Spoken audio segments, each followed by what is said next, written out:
You know, DZBT05 overwhelmed me.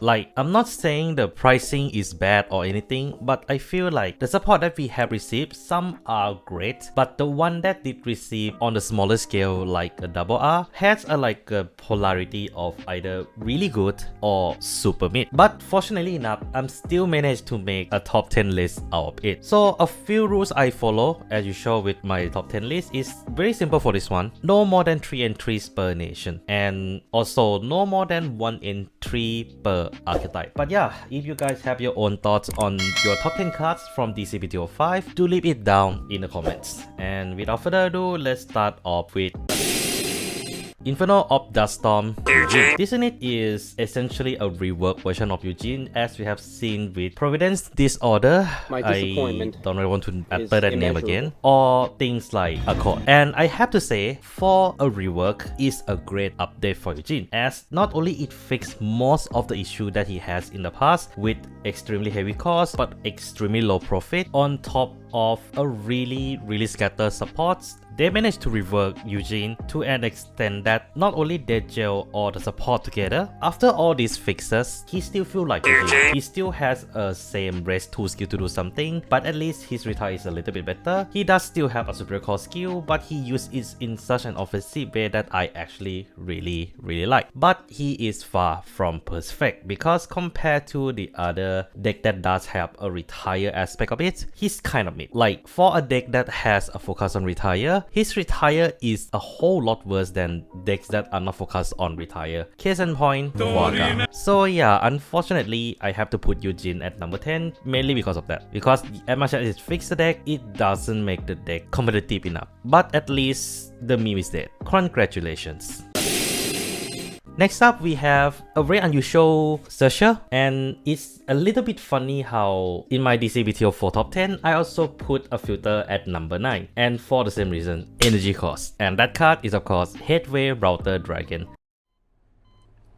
Why? Okay, in all fairness, this card is an okay filter for Imperial who do already have filter, which does allow the deck to compress their deck a lot better, allowing them to hit triggers, which is one of their main win cons, a lot more consistently. The problem with it though is the fact that the cost is a little bit awkward to use, and that's applied to both of his skill. As for one energy cost, you rather use Panspermia to get Finster, and for the Soul Blast cost, you rather use card like Fantaria to essentially Soul Blast at the earlier part of the game. To put it simply, this card was kind of made for late game, but the deck doesn't really have space for it. And unfortunately, for both instances of 2 use that is supposed to be done, there are better cards that fulfill the role already.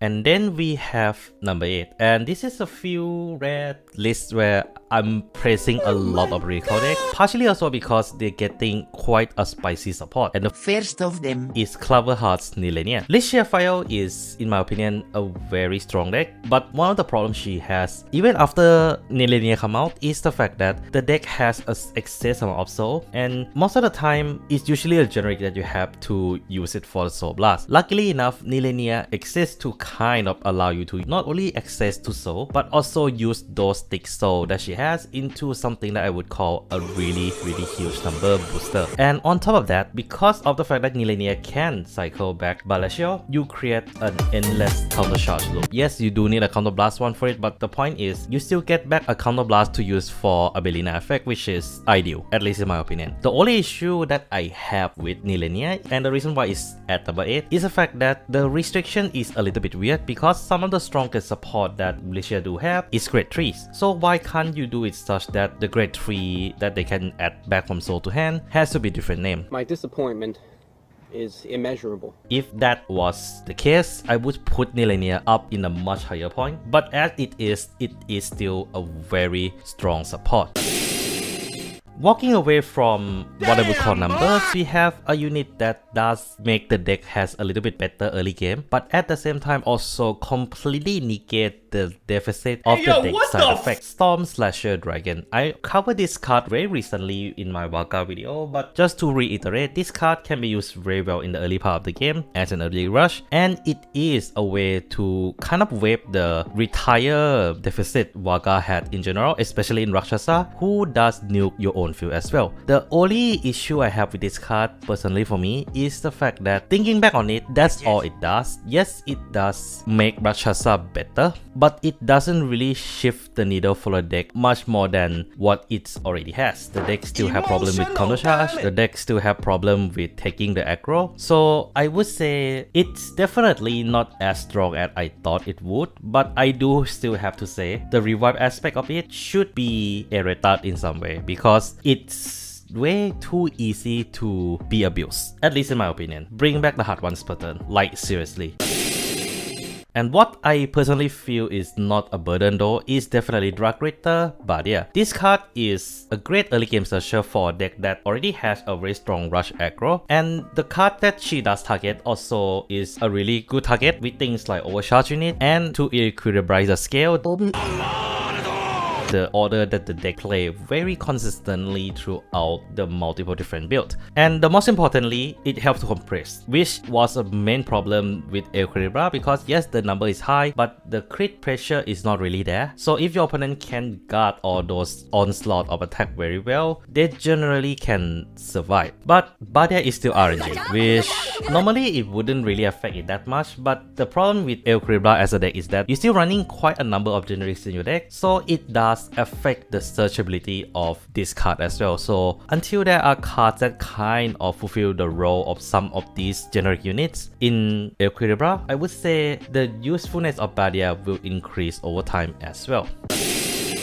And then we have the only dusted entry in this whole list. It's a little bit frustrating because this is supposed to be a booster that introduced one of the most hype right line, I argue, in the season 2 of Vanguard.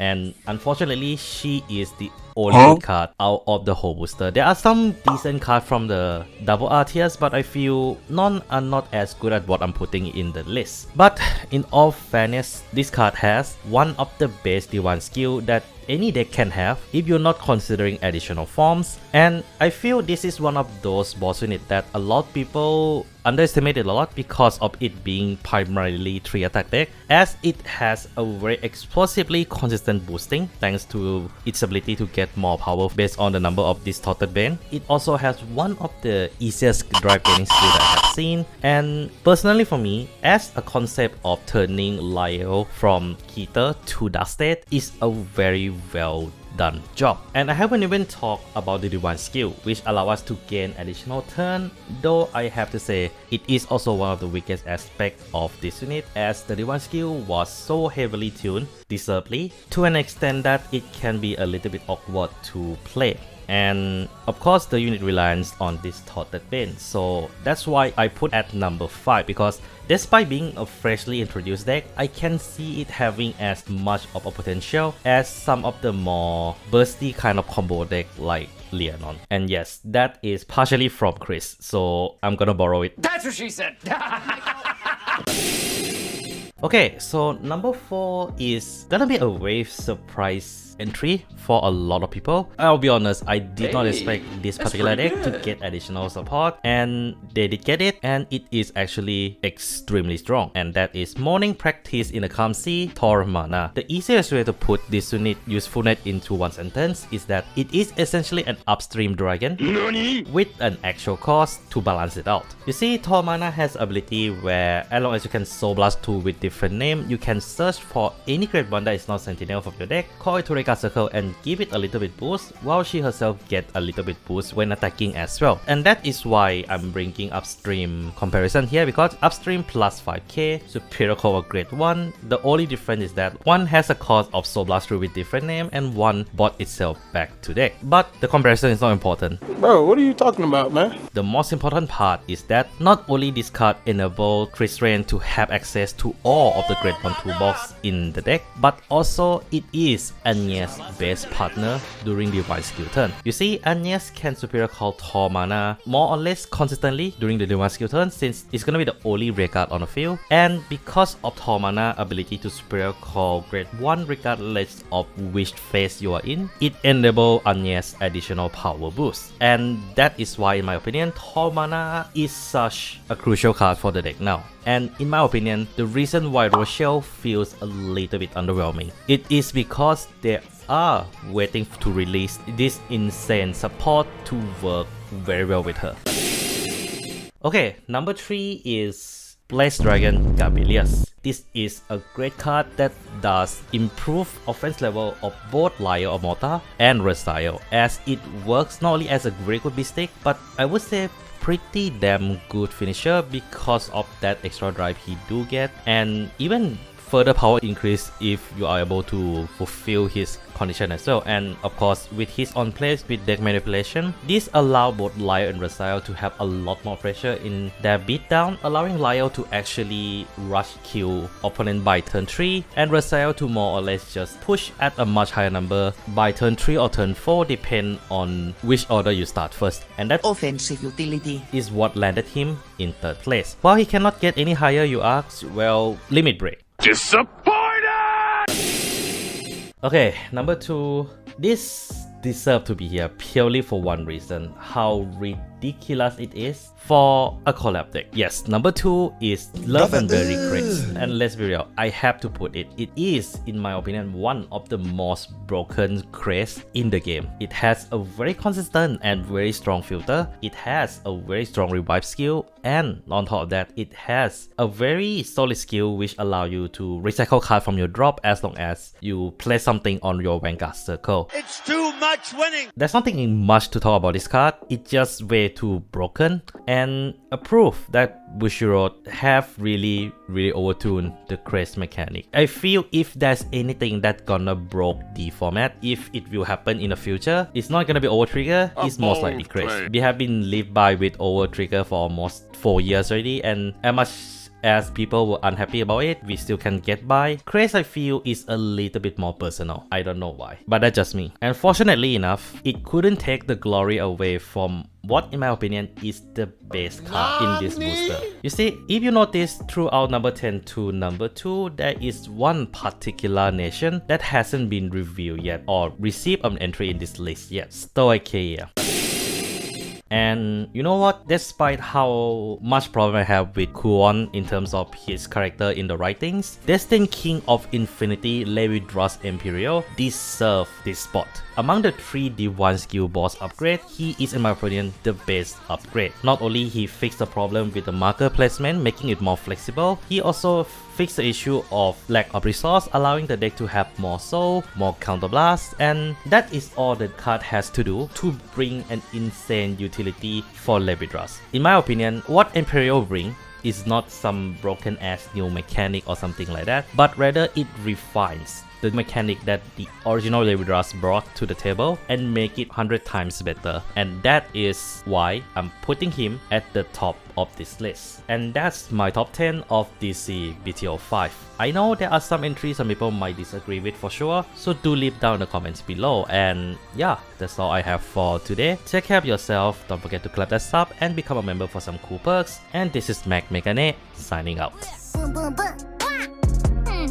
Boom, boom, boom.